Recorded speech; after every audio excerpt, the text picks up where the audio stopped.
Elite and legendary NBA basketball players.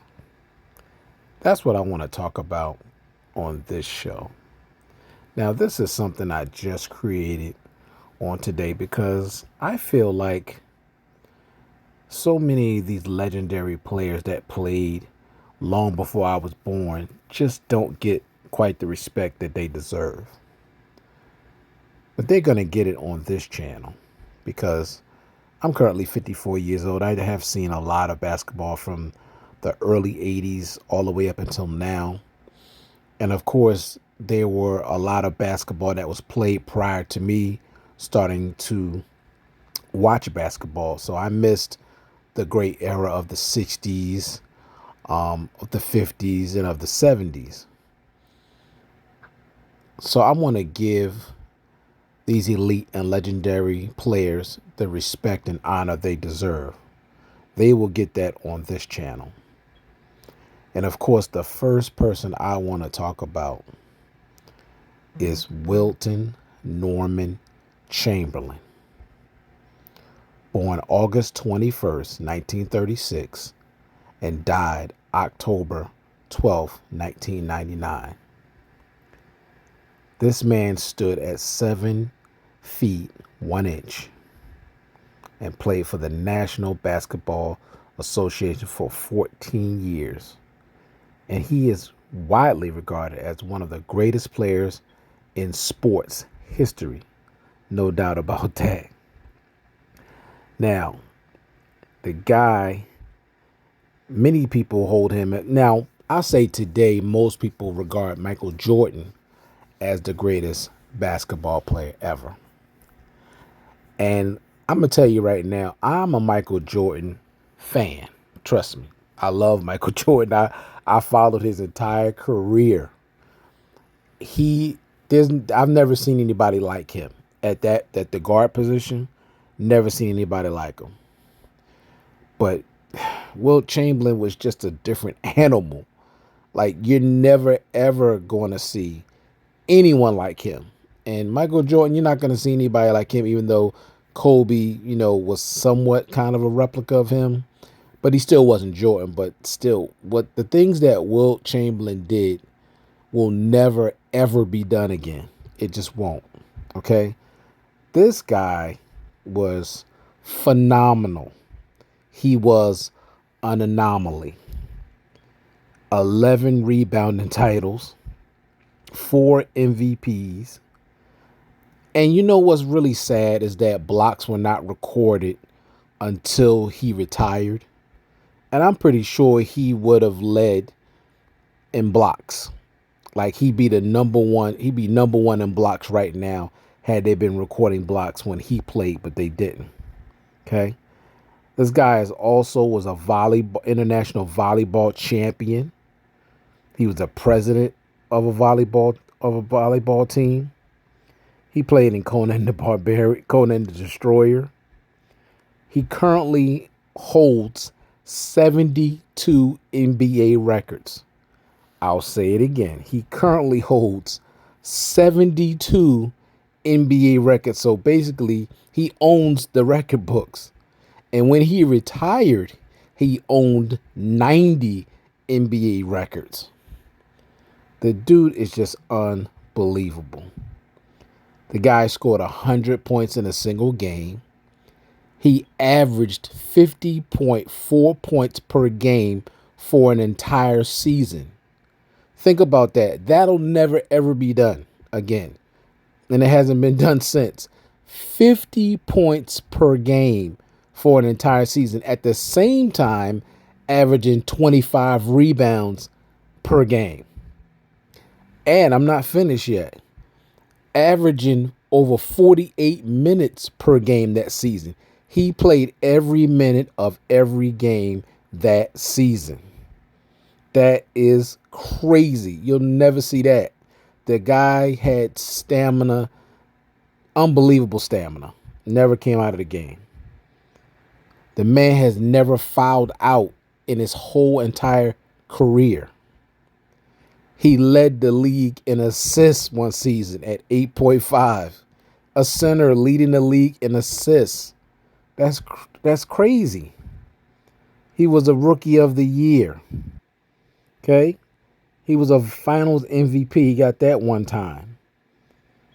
He was an MVP of the All-Star game. All NBA team 7 times. Second team 3 times. 11 rebounding titles. 11. Okay? 7 scoring titles. He led the league in field goal percentage 9 times. Oh, the guy was just an animal. Just an animal. And these are just some of his records. Just some of them. Like I haven't even given you the full scoop. I mean, he won championships in high school. Unfortunately, in college, when he was with the Kansas, I think Blackhawks, I believe, and he lost a national championship when he was with that team.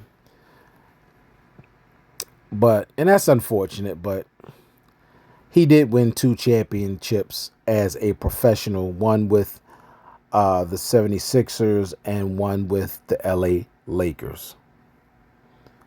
And when he was a part of the LA Lakers, that season that they won the championship, that team won 33 games in a row, which is still a record today. It has not been broken. And I don't know if it ever will, to be honest with you. 33 games in a row is a lot of games. The only team I believe that came close was the Miami Heat. And I can't remember right now what year that was, but I think they had won 26 in a row. But I don't think anybody's breaking 33 games in a row. I just don't. Now, I'm not saying it's impossible, but highly unlikely. Wilt Chamberlain was considered the strongest athlete that ever played in any sport. The guy was bench pressing 600 pounds. Yes. The guy could palm a 16-pound bowling ball without putting his fingers in the holes. 16-pound bowling ball, palmed it. That's incredible. That's incredible. It's scary. It's scary. I've seen footage of him, how he threw 6'11" guys that weighed 200 and I think 50 to 290 pounds. He threw them around like rag dolls. The guy was unbelievably strong. And you know what really gets on my nerves is when people say that Rodman was the greatest rebounder. It's nonsense. Rodman is probably the greatest power forward as far as a rebounder, like at the power forward position. But overall, the greatest rebounder, that's Wilt Chamberlain. And then right after him is Bill Russell. Wilt Chamberlain, he averaged close to 23 rebounds for his entire career. 23 rebounds. You ain't never going to see that. Ever. And I mentioned to you one game where the man pulled down 55 rebounds. One person. And he did that against Bill Russell and his legendary Celtic team. Okay? Now, Bill Russell's right behind him as second amongst rebounds, and then Olajuwon, and then I believe Kareem. But no, Wilt Chamberlain is the greatest rebounder ever, not Dennis Rodman. No. Not even close. So it's just unfortunate that, you know, this generation really don't know their history. They really don't follow, go back and look at film or go back into the history books and see what these legendary players of old has done. If they did, they wouldn't say the things that they say. Wilt Chamberlain has done things that'll never, ever be done again in basketball. He was an unstoppable force. He was an anomaly. He was the Paul Bunyan. When I used to hear about him when I was a kid, it was almost like, how could this man? He was almost like he was a myth. The incredible things that I was told that he did. because I was too young and they didn't really have footage of him like that. At least back then, there was no YouTube back in the 70s. You know what I'm saying? So all this stuff I just had to go by word of mouth. But now that I'm grown and YouTube is out there, I get to see more and more and more footage of him, even rare footage. Like check out his scouting video. There's a lot of tape out there on him. You could see him in action. This guy was unreal. He had an unstoppable fadeaway. He had the dipper, the finger roll, which was unstoppable.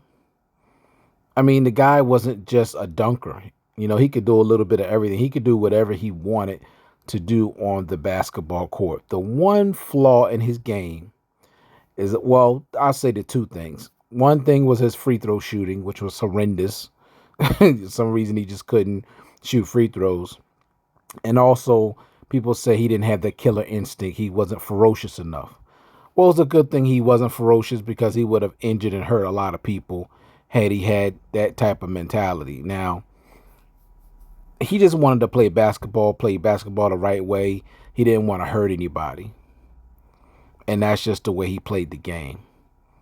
He wanted to be considered an athlete, not just some goon, a tall guy that's a goon. No, he wanted to be regarded as a great athlete. The guy was a track star, played volleyball, played racquetball, played tennis. I mean, the guy just did a lot of stuff. I saw a lot of footage where he blocked Kareem's hook consistently. Matter of fact, twice in one sequence. And I was listening to his audio, the audio book of his life, where he, in a series, he blocked, I think, at least 10 shots on Kareem. 10. And this is when he was 34 years old. Kareem was 24. He was 10 years older, and he still was giving Kareem all he could handle. And he was 10 years older. Now, this is just my first segment. This is my first video of this channel, Elite and Legendary NBA Players. I do have to do one more video on Wilt because he was just so great. He was just so great. And I just can't say enough about this man. I just got to do one more video on this man and just give you some more insight of just how great he really was. Scoring over 65 points, a ton of like 15 times, scoring over 40 points, over 200 and something times. He was just unreal. He was just absolutely unreal. So I hope this younger generation is paying attention. I hope you do your research on Wilton, Norman, Chamberlain, because there was nobody like him, and you'll never see anybody like him ever again. But to say that Dennis Rodman was the greatest rebounder, and even that Michael Jordan was the greatest ever, it's not true. Chamberlain, the things he did, you'll never ever see again. And like I said, he still owns the record books, and he's been gone since 1999, and he still holds 72 NBA records. And some of them records ain't gonna ever be broken. 55 rebounds in a single game by one person, never happened. You never see that again. Playing 48 minutes for an entire season, you'll never see that, especially with load management. So this is just segment one of the great Wilt Chamberlain. And I'll be back with another video, part two, about this great legendary basketball player. So do me a favor, hit that like button, hit the subscribe button if you want to see more content like this in the future. All right, thanks for taking the time to view this content. I do appreciate it. And I'm going to check you guys out in the next one. All right? Y'all take care. And I'll check you out soon. Peace.